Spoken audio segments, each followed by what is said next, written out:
Hi hello నమస్తే అందరికి. నా పేరు పవన్. ఈరోజు బిగ్ బాస్ గురించి మాట్లాడే ప్రోమో వచ్చింది కదా. ఆ ప్రోమో గురించి మాట్లాడే ముందు ఎవరైతే నా ఛానల్ సబ్స్క్రైబ్ చేసుకోలేదు ప్లీజ్ సబ్స్క్రైబ్ చేసుకోండి. కొత్తగా చూసేవాళ్ళు అయితే కనుక కన్ఫర్మ్గా సబ్స్క్రైబ్ చేసుకోండి. అండ్ చూసిన ప్రతి ఒక్కరు కూడా కొంచెం లైక్ కొట్టండి. నాకు కొంచెం మోటివేషన్ ఉంటుంది, కొంచెం ఫీలింగ్ గుడ్ అనమాట. బా నాకు లైక్లు వస్తున్నారా, వ్యూస్ వస్తున్నారా, ఇంకా బాగా చేద్దాం అనే ఫీలింగ్ కూడా వస్తుంది. అంటే లైక్ ఎంకరేజ్మెంట్ టైప్ అనమాట.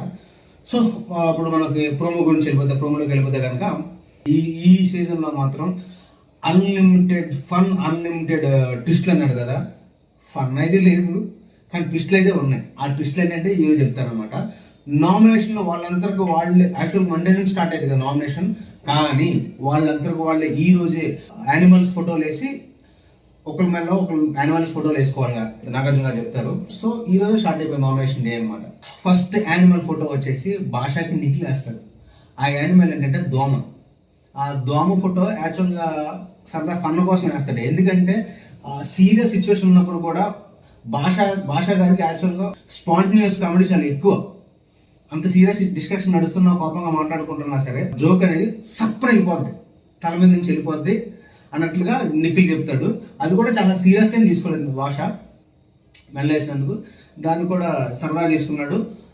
నెక్స్ట్ వచ్చేసరికి ప్రేరణ సీతకి తేలు బొమ్మ వేస్తుంది మెడలో. సో దానికి రీజన్ కూడా మీకు అర్థమైపోయి ఉంటుంది, ఆల్రెడీ నేను ఎక్స్ప్లెయిన్ చేశాను కాబట్టి. అదే బాటిల్లో చెట్టకప్పులో నుంచి ఒక బాటిల్ తీసి మళ్ళీ బయట పెట్టి ఇరిటేటింగ్ చేస్తారు కదా వాళ్ళు విన్ అయిన తర్వాత యాస్మి టీమ్స్. సో దాని గురించి సీత మెడలో వేస్తుంది. ఆల్రెడీ సీత మెడలో వేసిన వెంటనే సీతకు అర్థమైపోతుంది, నువ్వు దాని గురించి వేసావని ఎక్స్ప్లెనేషన్ చెప్తుంది అనమాట.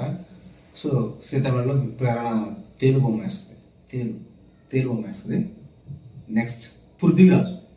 ఎన్నాళ్ళు పృథ్వీ కట్ట కూడా ఆడాడయా, అదేంటో చెప్తున్నాను. బేబక్ వేసాడు తెలుగు తక్కువ అన్నదానికి. నిజంగా కరెక్ట్గా సూటబుల్ తెలుగు తక్కువ అన్న యానిమల్ ఫోటో, తెలుగు తక్కువ అన్న వర్డ్ బేబక్ ఎందుకు చెప్తా చూడు. బిగ్ బాస్కి వెళ్ళిన ఫస్ట్ వీక్లో 2 or 3 daysలోనే నిఖిల్ని అదేంటి స్టాండర్డ్ ఉన్న క్యాపబుల్ ఉన్న లీడర్ అన్నట్లుగా మాట్లాడుతుంది కదా. సో అది రాంగ్. అక్కడికి వెళ్ళిన తర్వాత ఎవరికి వాళ్ళు తోపులు, ఎవరికి వాళ్ళు వీరులు, ఎవరికి వాళ్ళు నేను సూపర్ అని అనుకోవాలి బిగ్ బాస్ హౌస్లోకి వెళ్ళిన తర్వాత. కానీ ఒకరి మీద డిపెండ్ అయ్యి వాళ్ళు సూపర్, వాళ్ళు తోపు అన్నట్లు మాట్లాడకూడదు. సో అది బేబక్క మాట్లాడింది, అందుకోసం ఆ ట్యాగ్ చేశానని చెప్తాడు అనమాట పృథ్వీరాజ్. దానికి బేబక్క ఎలా అర్థం చేస్తుంది తెలుసా, నాకు సార్ పైన చూస్తూ ఉంటాడు. అది అలా అయితే కనుక ఒక్క రోజులు ఎలా అర్థం చేసుకుంటారు సార్, ఒక్క రోజులు అలా అర్థం చేసుకోరు ఎవరు ఏంటి ఎలా అని చెప్పేసి. అలాంటి బిగ్ బాస్ 100 రోజులు ఎందుకు సార్, ఒక్కరోజు పెట్టమోను ఇలా మాట్లాడింది. ఇదే యాటిట్యూడ్, ఇదే బిహేవియర్ స్టార్టింగ్ నుంచి ఉంటే బాగుండేది కదా. ఈరోజు ఎలిమినేషన్ అయ్యేది కాదు కదా. అంటే ఆరిపోయే దీపానికి వెలుగెక్కువ అన్న వర్డ్ ఎగ్జాక్ట్గా బేబక్క సింక్ అవుద్ది, కన్ఫర్మ్గా బేబక్క సింక్ అవుద్ది. మందికి ఎలిమినేషన్ అయిపోతుంది ఈరోజు. సో ఇది పక్కన పెట్టేసేయండి. నెక్స్ట్ సోనియా విష్ణుప్రియకి కన్నింగ్ అనే మెడలో వేస్తుంది అనమాట. అడల్టరేట్ కామెడీ అంటే దీని గురించి కొంచెం చెప్పాలి మీకు. ఫస్ట్ ఆఫ్ ఆల్ సోనీ తప్పను, విష్ణుప్రియ తప్పను. ఎందుకంటే విష్ణుప్రియ సరదాగా మాట్లాడింది ఫస్ట్. ఏమని, నిఖిల్ ఫస్ట్ నచ్చలేదు ఇప్పుడు ఎందుకు నచ్చుతున్నాడు అని అడిగింది అనమాట. కామెడీ ఫన్లో ఇట్లా మైక్ లాగా పట్టుకుని ఇలాగా చెప్పింది అనమాట. చెప్తే దాన్ని సోనియా చాలా సీరియస్గా తీసుకుంది. సో సీరియస్గా తీసుకోవడం వల్ల ఫీల్ అయ్యి లోపలికి వెళ్ళిపోయింది. లోపలికి వెళ్ళిన తర్వాత కూడా మళ్ళీ విష్ణుప్రియ వచ్చి మళ్ళీ మాట్లాడుతూ ఉంటుంది ఈ టాపిక్ మీద, మీ ఇద్దరి మధ్య ఇది అని. ఇది చాలా రాంగ్ ఇట్లా చూపించడం అనేది. సో అప్పుడు కూడా ఆమె కోప్పడి సైలెంట్గా బయటికి వెళ్ళిపోయి ఫీలింగ్ ఇది అని మైండ్లో థింక్ చేసుకుంటా ఏడుస్తూ ఉంటుంది బయట కూర్చుని. సో బయటకు అప్పుడు వరకు కూడా విష్ణుప్రియ తప్పు లేదు. సో ఆమె చెప్పే విధానం కూడా ఇట్లా అనేది కరెక్ట్ కాదు.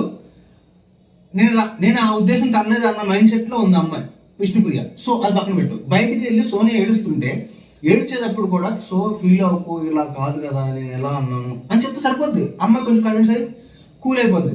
అక్కడ కూడా ఏం చేసింది, నువ్వు ప్రతిభతవా నువ్వేమైనా పతిత్తువా అన్నట్లుగా మాట్లాడింది. అక్కడ సోనియా తప్పు అనిపించింది. అంటే ఈ విషయంలో 100% విష్ణుప్రియదే తప్పు అనిపించింది అప్పుడు. ఆ సీన్ జరిగిన తర్వాత అప్పుడు దాకా విష్ణుప్రియ కామన్గా అందగా అనిపించింది. బట్ దాని తర్వాత విష్ణు తప్పనిపించింది.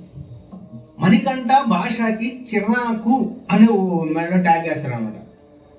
బట్ బేసిక్ చెప్పాలంటే కనుక ఆ ట్యాగ్ ఎవరు పడాలి, హౌస్ మొత్తం మణికంఠ మెడలో వేయాలి చిరాకు అని. ఎందుకంటే మణికంఠ హౌస్ లో ఉన్న ప్రతి ఒక్కరికి చిరాకు రూపిస్తున్నాడు. ఆ సెంటిమెంట్ చెప్పుకుంటా, రకరకాలుగా బిహేవ్ చేసుకుంటా, ప్రతి విషయంలో సెంటిమెంట్ క్రియేట్ చేసుకుంటా, అప్పుడు హౌస్ మొత్తం మణికంఠకి వేయాలి. సో దాన్ని కూడా భాష చాలా లైట్ తీసుకుని, చాలా సీరియస్గా తీసుకోకుండా సింపుల్గా చిరాకు అన్న ఓటు నీకే వర్తిస్తుంది అని చెప్పేసి మణికంఠ చెప్పాడు. అది కూడా ఎలా ఎక్స్ప్లెయిన్ చేస్తాడు చూడు. మణికంఠ ప్రతి ఒక్క ప్లేస్లోకి వెళ్ళిపోయి చిరాకుగా దూరంగా ఎక్కడో వెళ్ళి కూర్చుంటాడు. అంటే రాకు ఎవరినే రాకు అన్నట్లుగా దూరంగా ఎక్కడ కూర్చుంటాడు. దాన్ని భలే పొట్రాక్ట్ చేసి దాన్ని భలే మార్చేలా చెప్పాడు. ఎంత స్పాంటినియస్ అనిపించిందండి భాషకి స్పాంటినియస్ ఎక్కువ నాకు తెలిసిన విషయం. ఈ స్పాంటినియస్ ఈ కామిక్ లో కొంచెం గేమ్ మీద ఫోకస్ పెట్టి కొంచెం ఎక్కువ కనపడతా ఉన్నాడు అనుకో, డెఫినెట్ గా ఇతను టాప్ 5లో ఉంటాడు 100%. సో ఇది ఇలా జరిగింది ఈరోజు. నేను కూడా వెయిట్ చేస్తున్నాను 9 ఎప్పుడు అవుతుందా, షో ఎప్పుడు స్టార్ట్ అవుతుందో చూద్దాం అని చెప్పేసి. సో నా ఛానల్ ఎవరైతే సబ్స్క్రైబ్ చేసుకోండి, ప్లీజ్ సబ్స్క్రైబ్ చేసుకోండి, లైక్ కొట్టండి ప్లీజ్. ఓకే, ఉంటాను. జై హింద్.